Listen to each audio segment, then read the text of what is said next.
زیارت کی تمنا یوں تو سب کو ہے مگر حیدر پہنچتا ہے وہ جس کو کربلا آواز دیتی ہے. پہنچتا ہے وہ جس کو کربلا آواز دیتی ہے. چار میں سے جناب فاطمہ الزہرا سلام اللہ علیہ. اس کے بعد ایک سلام کے کسی ایک سلام کے چند شعر عرض کر رہا ہوں. ملاحظہ فرمائیں کہ فخر موسیٰ کی ثنا گر طور کے جلوے میں ہے. فخر موسیٰ کی ثنا گر طور کے جلوے میں ہے. یہ زبور مدح زہرا بھی اسی حلقے میں ہے. یہ زبور مدح زہرا بھی اسی حلقے میں ہے. اور کس ستارے کو کہاں جانا ہے اس کا فیصلہ. کس ستارے کو کہاں جانا ہے اس کا فیصلہ. فاطمہ کے ہاتھ کی تسبیح کے دانے میں ہے. فاطمہ کے ہاتھ کی تسبیح کے دانے میں ہے. فاطمہ کے ہاتھ کی تسبیح کے دانے میں ہے. بس یہی سامنے سلام نکل آیا. اسی کے شعر چند عرض کر رہا ہوں. ایک سلوات اور بھیجنا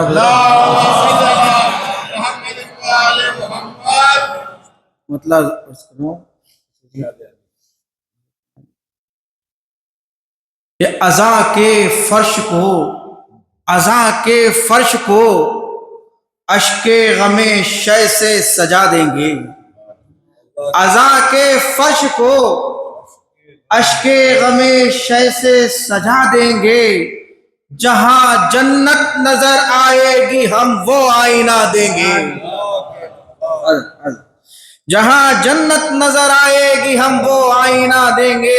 ملاحظہ فرمائیے بھائی مطلب کہ علی اصغر ستم کو دشت میں ایسی سزا دیں گے. علی اصغر ستم کو دشت میں ایسی سزا دیں گے. وہ روئے گا قیامت تک اگر یہ مسکرا دیں گے. وہ روئے گا قیامت تک اگر یہ مسکرا دیں گے. اور جہاں اہل عزا عباس کا پرچم سجا دیں گے. جہاں اہل عزا عباس کا پرچم سجا دیں گے. اگر ہوں آگ کے شعلے بھی تو ٹھنڈی ہوا دیں گے. اگر ہوں آگ کے شعلے بھی تو ٹھنڈی ہوا دیں گے.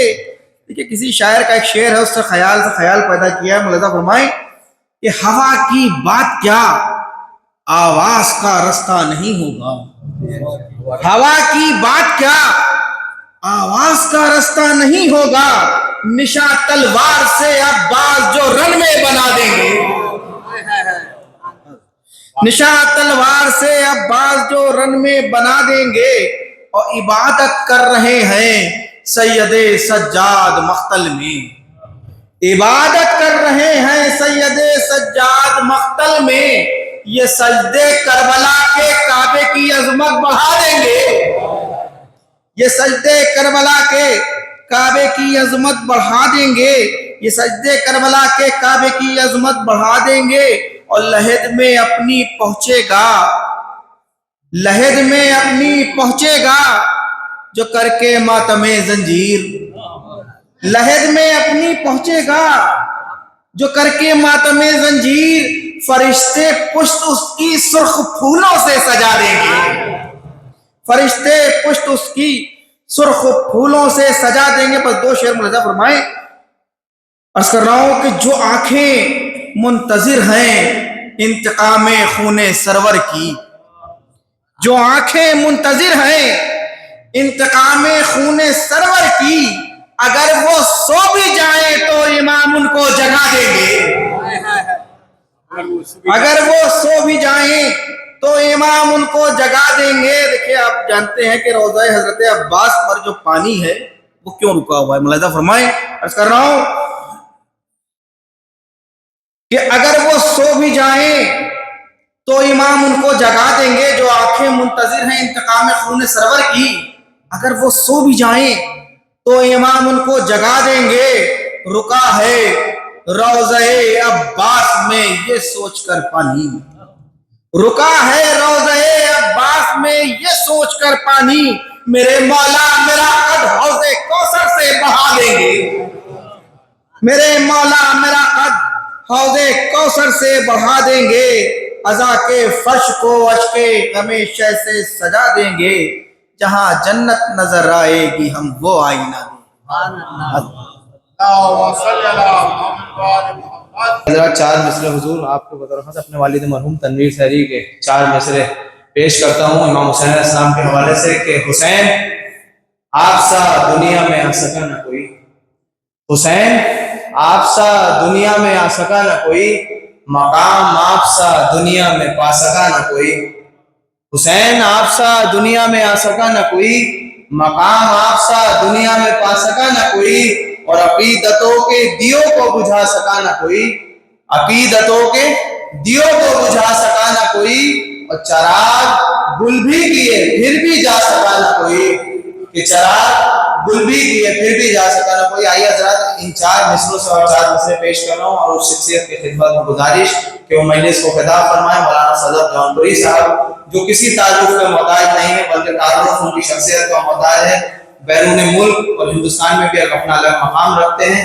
محسن نقوی شہید کے چار مصروں سے حضور آپ کا خیر مقدم کہ یہ بات یاد رکھ کہ عقیدے کی بات ہے، مولا علی کی ولادت کا روز قریب آ رہا ہے، کہ یہ بات یاد رکھ کہ عقیدے کی بات ہے، اس بات کا لقب ہی کلید نجات ہے، کہ یہ بات یاد رکھ کے عقیدے کی بات ہے، اس بات کا لقب ہی کلید نجات ہے، اور دوزخ منافقوں کی عبادت کا ہے جہیز، دوزخ منافقوں کی عبادت کا ہے جہیز، اور جنت علی کے ذکر کی پہلی زکوٰۃ ہے، کہ دوزخ منافقوں کی عبادت کا ہے جہیز، جنت علی کے ذکر کی پہلی زکوٰۃ ہے۔ انہی مصروں کے ساتھ بڑے ہی ادب و احترام کے ساتھ گزارش مولانا غلام حسین صاحب صدر جونپوری صاحب سے کہ اس مجلس کو خطاب فرمائیں۔ آپ حضرات سے گزارش ہے بابا بلند عرض فرمائیں، جو پیچھے ان سے گزارش ہے بزرگوں سے مخاطب نہیں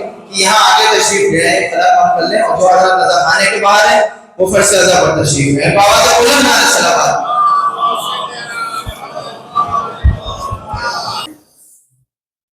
اللهم صل على محمد علیہ۔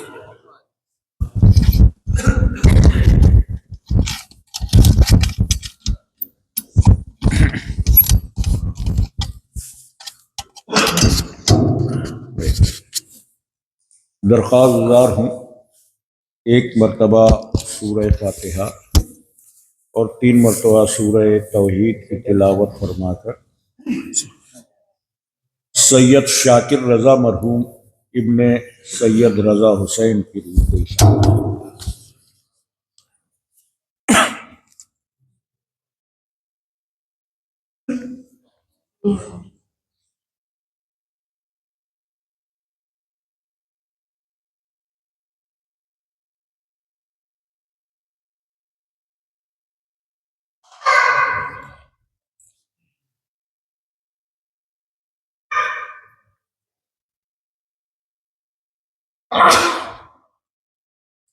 صلی اللہ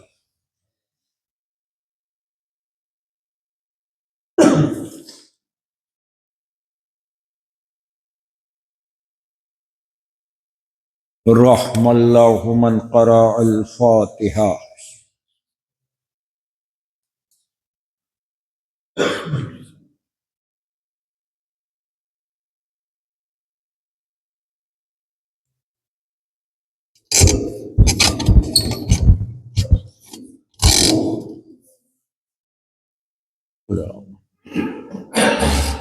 لا حول ولا قوة الا باللہ العلی العظیم۔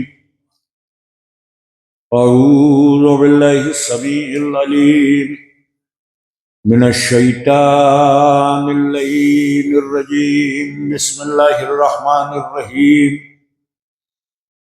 الحمد للہ رب العالمین، والصلاة والسلام علی اشرف الانبیاء والمرسلین، سیدنا و نبینا و شفیعنا ومولانا ومقتدانا بالقاسم محمد صلی اللہ علیہ وآلہ وسلم وآلہ الطیبین الطاہرین المعصومین الغر المیامین ولعنت اللہ علی آدائہم ومنکری فضائلہم ومصائبہم وغاصبی حقوقہم اجمعین من یومنا ھذا الی قیام یوم الدین بسم اللہ الرحمن الرحیم رب اشرح لی صدری ویسر لی امری واحلل عقدۃ من لسانی یفقهوا قولی اما بعد فقد قال اللہ سبحانہ تبارک و تعالی فی کتابہ المبین وهو اصدق الصادقین وقوله الحق بسم اللہ الرحمن الرحیم قد افلح من تزکا وذکر اسم ربہ فصلی صلوات بھیج دو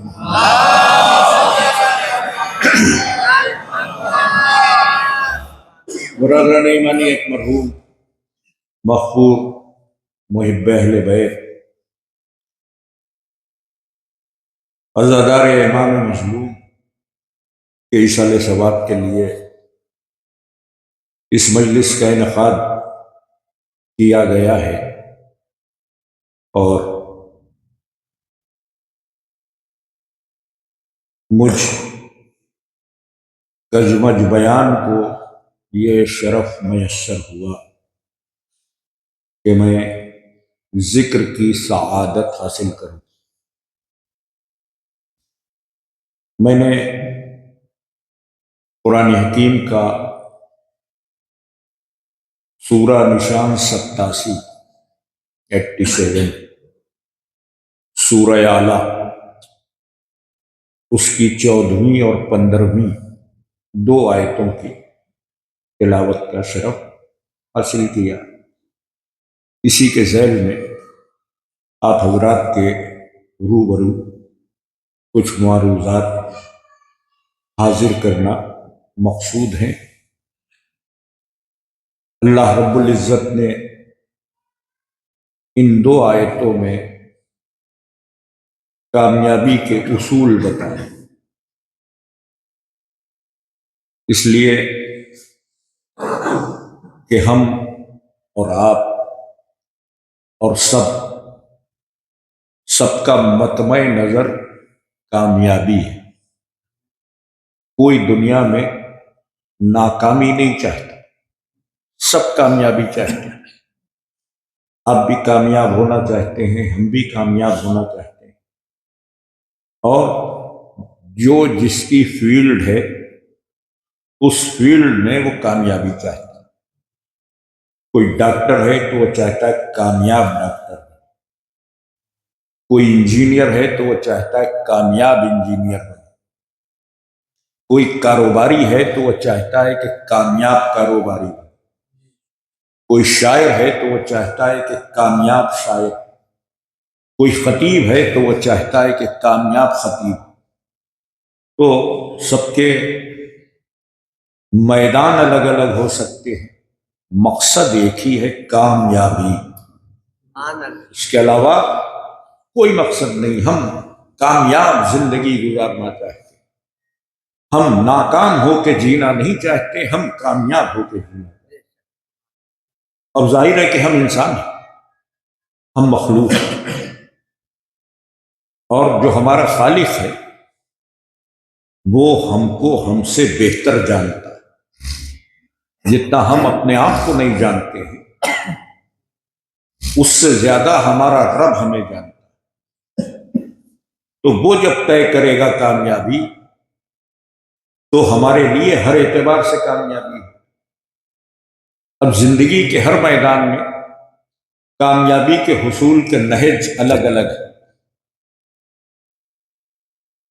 لیکن اللہ نے ایک کامن فارمولہ دے دیا۔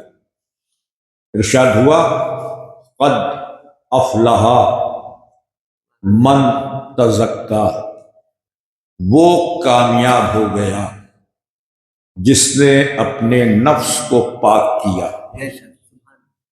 اب ایک اصول دے دیا کہ کامیاب وہی ہے جس کا نفس پاک ہے. اگر نفس نجس ہے تو حاصل جو کچھ بھی کر لیجئے کامیاب نہیں. کچھ بھی حاصل کر لیے کامیاب نہیں ہے، ناکام. نفس اگر پاک ہے تو کامیابی کے راستے اپنے آپ کھل جاتے. قد افلح من تزکا، وہ کامیاب ہے جس نے اپنے نفس کو پاک کر لیا. وذکر اسم ربہ فصلی، یہ کامیاب لوگ کیا کرتے ہیں؟ اپنے رب کا ذکر کرتے ہیں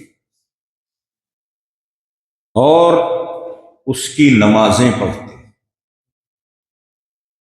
تو اس کا مطلب یہ کہ نماز سے پہلے ذکر کی بات ہے. ذکر. اب جو قرآن کی آیتیں ہیں تو کم سے کم مسلمانوں کو تو ان آیات پر یقین کامل ہونا چاہیے. صرف ایک سوال ہے پورے عالم اسلام سے کہ ذکر کے حوالے سے کیا بندوبست ہے. ذکر کیسے ہوگا، کب ہوگا، کتنا ہوگا؟ بس ہم پر حسین ابن علی کا یہی ایک بڑا احسان ہے کہ ایک ذکر کی مجلس عطا کر کے ہم کو ذکر کے موقع دیے گئے قدم قدم. بہرحال موضوع یہی ہے کہ کامیاب وہ ہے کہ جس نے اپنے نفس کو پاک رکھا. نفس پاک ہے تو کامیابی ہے، نفس نجس ہے تو ناکامی. اب ذرا سی ہم اس بات پہ غور کر لیں اور گفتگو آگے بڑھ جائے کہ کامیابی کے لیے طہارت نفس ضروری ہے. بے شک طہارت نفس. اب یہ جو طہارت نفس ہے یہ کیسے ممکن ہے؟ صرف اس موضوع پہ غور کیا جائے کہ طہارت نفس کیسے ممکن، تو پھر اللہ سے پوچھیے کہ نفس پاک کیسے ہو. بھئی ہم سب کو نفس عطا کیا ہے، پاک کیسے کرتے؟ تو پھر اس نے آواز دی والذی بعث فی الامین رسولا منہم یتلو علیہم آیاتہ ویزکیہم ویعلمہ الکتاب والحکمہ. اسی نے امین میں ایک رسول بھیجا جو انہی میں سے. اس رسول کی ڈیوٹی بتائی. کیا ڈیوٹی؟ آیتوں کی تلاوت کرتا ہے، نفسوں کو پاک کرتا ہے، علم عطا کرتا ہے، کتاب و حکمت کا. ایک سیکوینس ہے. آیتوں کی تلاوت پہلا کام ہے. آیتوں کی تلاوت کا نتیجہ یہ ہے کہ نفس پاک ہوتے ہیں. جب نفس پاک ہوتا جاتے ہیں تو اس لائق ہوتے ہیں کہ انہیں علم و حکمت سے آشنا کیا جائے. ہماری جو دنیا ہے اور ہماری جو زندگی ہے اور ہمارا جو معاشرہ ہے اس میں علم کو کامیابی کا ذریعہ قرار دیا جاتا ہے، اور بے شک علم کامیابی کی منزلوں تک لے جاتا ہے، بڑا مرتبہ ہے. مگر قرآن نے علم سے پہلے طہارت کی بات کی ہے. اس بات کو ذرا سی محسوس کیجئے کہ علم سے پہلے طہارت کی بات کی. کیوں؟ اس لیے کہ جس ظرف میں علم ہو اس کا پاک ہونا ضروری ہے. اگر ظرف نجس ہے اور خبیث ہے تو علم آ بھی جائے تو فائدے مند نہیں. اگر خبیث نفسوں کے پاس علم آئے گا تو وعدہ کرنے کے بجائے نقصان پہنچائے گا، ہلاکت کی طرف لے جائے گا. عزیزان گرامی، ہماری اور آپ کی اس دنیا میں اور اس سماج میں جس میں ہم جی رہے ہیں علم کو ہم دو حیثیتوں سے پہچانتے ہیں. کبھی ہم کہتے ہیں علم دین اور کبھی ہم کہتے ہیں علم دنیا. یہ تقسیم ہماری ہے، ورنہ علم بس علم ہے، نہ دین میں نہ دنیا میں، علم بس علم.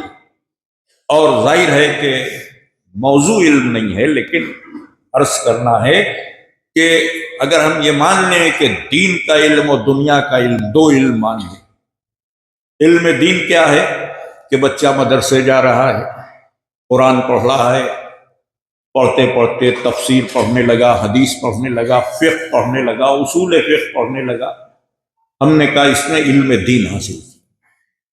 علم دنیا کیا ہے کہ وہ اسکول گیا، کالج گیا، گریجویٹ ہوا، پوسٹ گریجویٹ ہوا، پی ایچ ڈی کر لی، کسی یونیورسٹی تک چلا گیا، تو ہم نے کہا اس نے علم دنیا حاصل کی. لیکن اس بات کو محترم مجمع ذہن میں رکھے کہ دنیا کا علم یا دین کا علم پاک نفسوں میں رہے گا تو فائدہ پہنچائے گا. نجس نفسوں کے پاس یہ علم آئے گا تو انسان کو ہلاک کرے گا، ہلاکت کا سبب بن جائے. اگر آپ غور کریں تو دونوں کی ایک ایک مثال دیں، علم دین اور علم دنیا.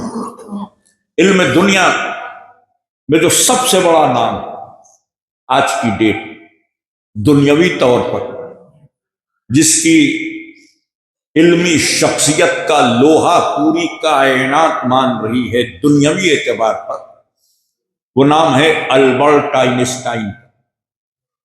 یہ جو Albert Einstein theory of relativity اسی نے پہچنوائی، نور کو انرجی میں اور انرجی کو نور میں کیسے بدل دیا جائے، یہ فارمولا اسی نے دیا، E=mc². اور اسپیس اور ٹائم کی تھیوری پر سب سے زیادہ کام البرٹ آئنسٹائن نے کیا. دنیاوی طور پر عالم ہے، لیکن جب نفس نجس ہو جاتا ہے تو کیا ہوتا ہے؟ جرمن میں رہتا ہے، ہٹلر سے ناراض ہوا، امریکہ کے پریزیڈنٹ کو لیٹر لکھا البرٹ آئنسٹائن نے کہ آپ جیسے بڑے ملک کے پاس ضروری ہے کہ ایٹم بم ہو، ہم اپنے اسٹوڈنٹس کو بھیجیں گے، آپ ایٹم بم بنائیے اور ہٹلر کا مزاج درست کیجئے. 1931 یا 32 میں یہ لیٹر گیا اور اس کے اسٹوڈنٹس گئے.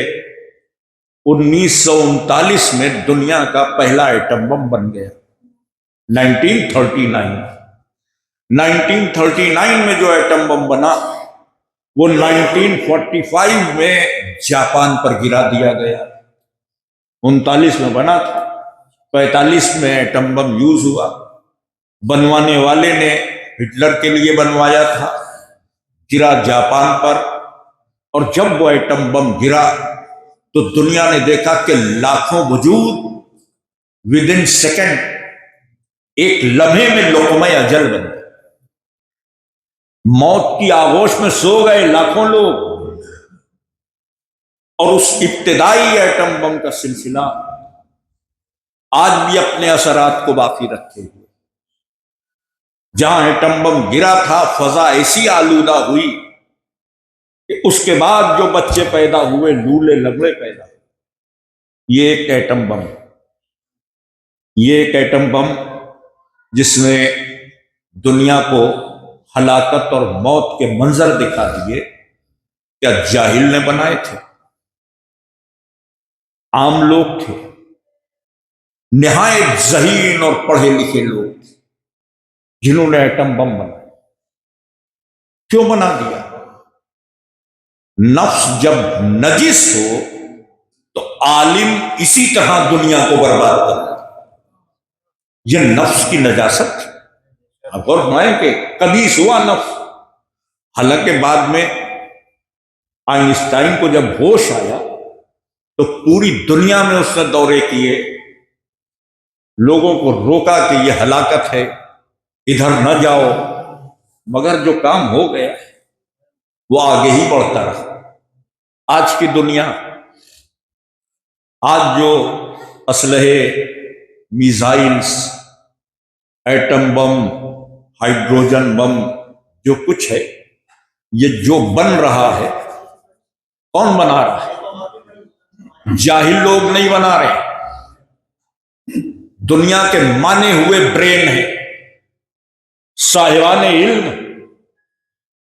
مگر آج ہوتا کیا ہے کہ جو ریسرچر ریسرچ کرتے ہیں ان کو پیسے دیے جاتے ہیں کہ یہ کام ہے، یہ کام ہے۔ پیسے کون دیتے ہیں؟ کیپٹلسٹ، جو آج کی دنیا پہ قبضہ کیے ہوئے، پوری دنیا پہ آج کیپٹلزم کا خونی پنجہ ہے جو عام انسانوں کے لہو کو چوس رہا ہے۔ آج کی دنیا کی یہ سچائی ہے۔ اب یہ جو کیپٹلسٹ یہ پیسے دیتے ہیں ریسرچ کرنے والے کو، دیکھو اس پر کام کرو، اس پر کام کرو۔